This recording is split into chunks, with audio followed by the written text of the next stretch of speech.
یہ اختیار ہونا چاہیے کہ ان کا ایم پی اے کون بنے، ان کا ایم این اے کون بنے. اور میاں نواز شریف صاحب، زرداری صاحب، عمران خان صاحب بھی ایک ورکر کے طور پہ گنے جائیں کہ وہ بھی ایک ورکر ہیں جیسا دوسرا کوئی ورکر ہے.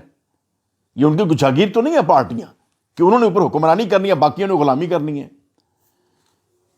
اور سیکنڈ یہ ہے کہ جو بھی وزیر اعظم پاکستان آئے، جو بھی چیف منسٹر آئے اور جو بھی وفاقی کابینہ میں آئے، وہ اس بات کا حلف ساتھ ہی اٹھائیں کہ اگر ہم نے حکومت پاکستان کو بطور وزیر سرو کر لیا تو مرتے دم تک میں ملک نہیں چھوڑوں گا. میرا علاج بھی ادھر ہوگا، میرا سیر و سیاحت بھی ادھر ہوگی. جس بندے کا علاج پاکستان میں نہیں ہو سکتا وہ یہاں سے دفع کیوں نہیں ہو جاتا؟ اس نے یہاں کرنا کیا ہے؟ جب چھوٹی سی سرجری بھی باہر سے جا کے کرانی ہے تو باہر ہی رہا کریں. ادھر کیا کرنا ہے آپ نے؟ پاکستان کا حکمران صرف وہ ہو جسے پاکستان میں مرنا ہے، پاکستان میں رہنا ہے.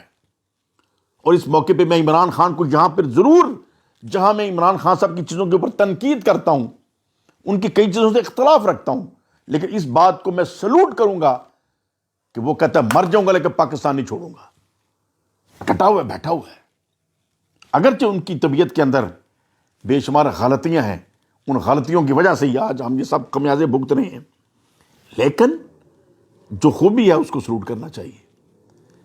اور یہ آئینی اصلاحات کرنے کے لیے میں نے چیف الیکشن کمیشن کو بھی لکھا ہوا ہے، صدر پاکستان کو لکھا ہے، چیف جسٹس آف پاکستان کو لکھا ہے، کیئر ٹیکر پرائم منسٹر کو لکھا ہے کہ یہ آئینی اصلاحات کر دیں، کہ ووٹ کمپلسری قرار دیں، پارٹی کا ٹکٹ اس کانسٹیچوئنسی کے ورکر دیں گے، پارٹی کا ہیڈ نہیں دے گا.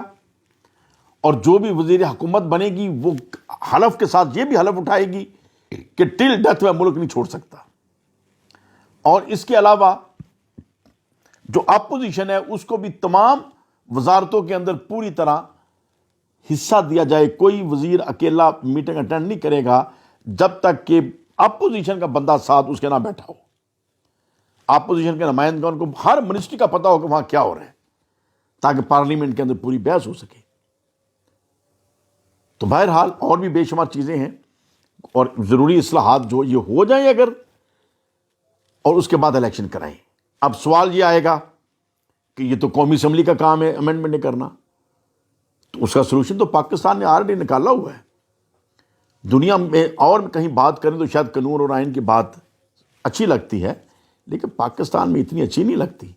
جہاں پرویز ضیاء الحق صاحب نے ریفرنڈم کرا کے آئین بدل دیا، یہاں پرویز مشرف صاحب کو عدالت نے آئین کے اندر امینڈمنٹ کرنے کا اختیار دے دیا، تو آج کیئر ٹیکر گورنمنٹ حب الوطنی میں، نیشنل انٹرسٹ میں، قومی مفاد میں یہ اختیار کیوں نہیں استعمال کر سکتی؟ لہذا آئین اور قانون کو چھوڑیں، ملک کا مفاد کو سوچیں. آئین تو آپ نے توڑ دیا، قانون کی دجیاں اکھیڑ دی. اور اب جو تعلیمی ادارے جو بیچ رہے ہیں، محسن نقوی سے مجھے سمجھائیں اس میں کیا مفاد ہے آپ کا؟ میری سمجھ سے باہر ہے. میں نے تو بطور ضلع ناظم 2005 سے لے کے جب جتنے 3-4 سال جو مجھے ذمہ داری رہی، حالانکہ میرا کوئی اتنا ایکسپیرینس نہیں تھا، سمپل شرف شریف سے بزرگوں کے صدقے اس مسئلے کے اوپر دال روٹی کھاتے کھلاتے لوگوں کو بڑے ہوئے ہیں، علماء کی صحبت اختیار کی ہے، بزرگوں کی صحبت میں بیٹھے رہے ہیں. لیکن جب بطور ضلع ناظم میرے اوپر ذمہ داری آئی تو 2 سالوں کے اندر ہم نے ثابت کیا کہ پورے ضلع شیخو پورے میں ایک بچہ ایسا نہیں ملنا چاہیے کہ جو اسکول جانے کی عمر کا ہے اسکول میں نہیں جا رہا. ہم نے تمام ایجوکیشن کے اداروں کی کوارڈینیشن آپس میں پیدا کر دی، اور جہاں 25-30 پوائنٹ ایسے ملے کہ جہاں سکول ہی نہیں تھا ان جاتوں میں، ان ڈیروں میں، ہم نے 30 سکول نئے کھول دیے ڈیلی ویجز کے حساب سے، تاکہ کوئی پوائنٹ ایسا نہ ہو کہ جہاں سکول نہ ہو. اگر میرے جیسا آدمی سمپل ضلع ناظم یہ ریکارڈ قائم کر سکتا ہے جو نہ اس سے پہلے کبھی کسی نے کیا نہ بعد میں کسی نے کیا، مجھے تو حیرت ہوتی ہے. یہ تو پتہ نہیں میری شاید سیاسی کرامات ہی مجھے اب نظر آتی ہیں. ہیلتھ میں نے یہ پروف کیا کہ پورے ضلع شیخو پورے میں جتنے بھی ہاسپٹل ہیں، جب کوئی پیشنٹ ہسپتال میں جائے گا تو اس کو پرچی نہیں دی جائے گی، اس کو دوائی دی جائے گی. کسی پیشنٹ کو سرکاری اسپتال کے اندر بازار سے خریدنے کے لیے دوائی نہیں دی جائے گی. اور یہ میں نے کیا. 65 جتنے بھی بی ایچ یو اور ٹی ایچ کیو اور ڈی ایچ کیو کے اسپتال تھے، ہم نے زچہ بچہ وارڈیں کھولی، ڈلیوری کیسز فری کیے، علاج معالجہ فری کیا، اور بین کیا کہ اگر کوئی دوائی ہاسپٹل میں نہیں ہے تو وہ بھی ایم ایس صاحب خرید کے دیں گے سرکاری خزانے سے، پرچی نہیں دیں گے کہ بازار سے لے کے آؤ۔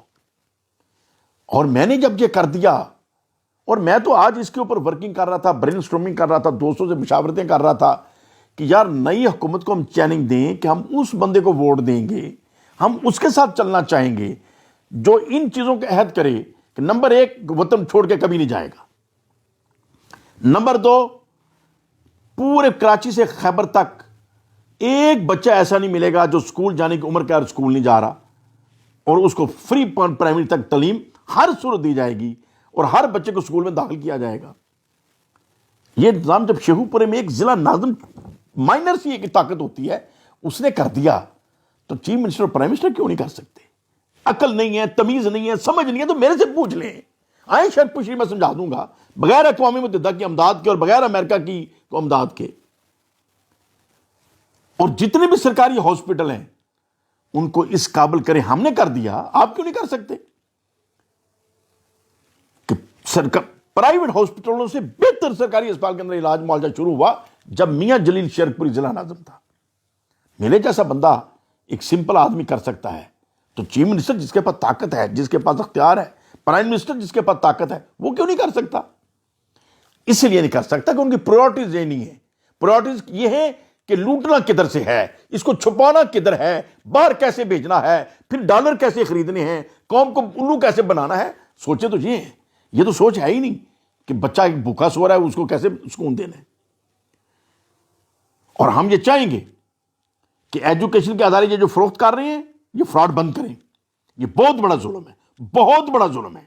اگر عقل نہیں ہے تو میرے سے لے لیں، شرط پشری میں آئیں، مفت عقل دے دوں گا، فری میں دوں گا، کوئی پیسہ ٹی چارج نہیں کروں گا، ناشتہ کراؤں گا شرط شریف کا۔ آپ کو یاد آئے گا محسن نقوی صاحب، لاہور میں ایسا ناشتہ نہیں آپ کو ملے گا۔ شرط شریف کا ناشتہ میرے پاس کریں، عقل میرے سے سیکھ لیں، تھوڑی سی چیز سمجھ لیں، اور یہ تعلیمی ادارے ایکسیلنٹ ہو جائیں گے۔ امریکہ سے مدد بھی نہیں لینی پڑے گی انشاءاللہ تعالی، انشاءاللہ تعالی۔ ہیلتھ آپ کو میں ٹھیک کرنے کا طریقہ بتاتا ہوں، ہیلتھ کیسے ٹھیک ہوگی؟ پرائیویٹ ہسپتالوں سے زیادہ بہتر رزلٹ سرکاری ہسپتالوں میں آئے گا۔ اور فوڈ سیکورٹی دیکھیں، جو 2 سال کی عمر کا بچہ ہے، جب بچہ پیدا ہوتا ہے 2 سال تک اس کے گھر میں 1 کلو دودھ روزانہ فری جانا چاہیے۔ یہ کوئی بہت بڑا خرچہ نہیں ہے۔ اربوں ڈالر جو ایکسین ایس ڈی او لوٹ جاتے ہیں، ایم پی اے لوٹ جاتے ہیں، تو غریب بچے کے گھر میں دودھ جانا جو ہے یہ تو ایک بنیادی چیز ہے۔ کسی غریب کا بچہ بھوکا نہیں سونا چاہیے۔ 2 سال کی عمر تک 1 کلو دودھ ایک بچے کے لیے ہر صورت کمپلسری گورنمنٹ کی ذمہ داری ہونی چاہیے۔ آٹا ہر گھر میں، نواز شریف صاحب کے گھر میں، زرداری صاحب کے گھر میں اور چوکی دار کے گھر میں فری جانا چاہیے۔ اور یہ فارمولے میں نے اس وقت بنائے، ورکنگ میں نے ساری کی جب زرداری صاحب صدر تھے۔ میں فریال تالپور صاحب آج بھی وٹنس ہوں گی، میں نے پورا ان کو یہ فارمولا دیا کہ اس طریقے سے فوڈ سیکورٹی آپ کر سکتے ہیں، نو پروفٹ نو لاس کے اوپر بھی کر سکتے ہیں کہ تمام ایکسپنس تقسیم کر دیں اہل ثروت لوگوں کے اوپر، غریبوں کو مفت ہو گیا، اور صاحب حیثیت لوگوں کے اوپر وہ بوجھ ڈال دیں۔ جیسے اب ٹی وی ٹیکس لگاتے ہیں، بے شمار لوگوں کے گھر میں ٹی وی نہیں ہے، ہمارے گھر بھی نہیں ہے، لیکن ٹی وی ٹیکس ہم بھی دیتے ہیں۔ مسجدوں کے اندر بھی ٹی وی نہیں ہے، ٹی وی ٹیکس مسجدوں سے بھی کو بھی آپ نے لگایا ہوا ہے۔ تو اس طریقے سے فوڈ سیکورٹی جب آپ نافذ کریں گے تو فوڈ ٹیکس اگر آپ لگا دیں گے کہ اہل ثروت اہل صاحب حیثیت لوگوں سے 2 گنا 3 گنا 4 گنا زیادہ لے لیں، لیکن غریب بندے کو 100% آٹا اور بنیادی دالیں ان کو فری پہنچائیں۔ ہر ویک یا ہر 15 دن کے بعد یا ہر ماہ ڈپو بنے ہوں، جیسے ذوالفقار علی بھٹو نے ڈپو ہولڈر بنائے تھے، وہ تو ایک کمرشل سٹائل تھا، لیکن میں کہتا ہوں یہ خدمت سٹائل کے اندر ڈپو ہولڈر بنائیں، تاکہ ہر یونین کونسل کے اندر ان کی ذمہ داری ہو کہ ہر گھر میں، امیر کے گھر میں اور غریب کے گھر میں فری آٹا بنیادی دالیں وہ ہر اس کی ضرورت کے مطابق پہنچیں، اور غریبوں کو 100% فری ہوں، اور امیروں کو وابڈا کے بل کے اندر پیسے ڈال کر، فوڈ ٹیکس ڈال کر وہ ان سے پیسے لے لیں۔ تو بہرحال یہ چیزیں تھوڑی میں نے گزارش کرنی تھی۔ آج شرق پشری میں بھی بہت بڑا جلوس نکلا اساتذہ کا، اور انہوں نے احتجاج کیا، خواتین اساتذہ ہیں، مرد اساتذہ ہیں، کہ بھئی یہ تعلیمی اداروں کے ساتھ کیوں ظلم کر رہے ہیں، تعلیمی اداروں کو کیوں برباد کر رہے ہیں۔ اور ہمارے شرق پشری کا جو ہائی اسکول ہے، شرق پور پائلٹ ہائی اسکول، پتہ نہیں وہ کتنے 20 25 30 یا 40 ایکڑ کے اندر ہے، اور بہت بڑا اسکول ہے، اور وہ اس کی اگر قیمت لگائیں تو اربوں روپوں کی وہ قیمت ہے، تو آپ کسی کو ایسے دے دیں گے؟ حد ہوگی یار، سرکاری اداروں کو برباد کرنا شروع کر دیا۔ عقل کریں، سمجھ کریں، نہیں عقل تو میرے سے لے لیں۔ وآخر دعوانا ان الحمد للہ رب العالمین۔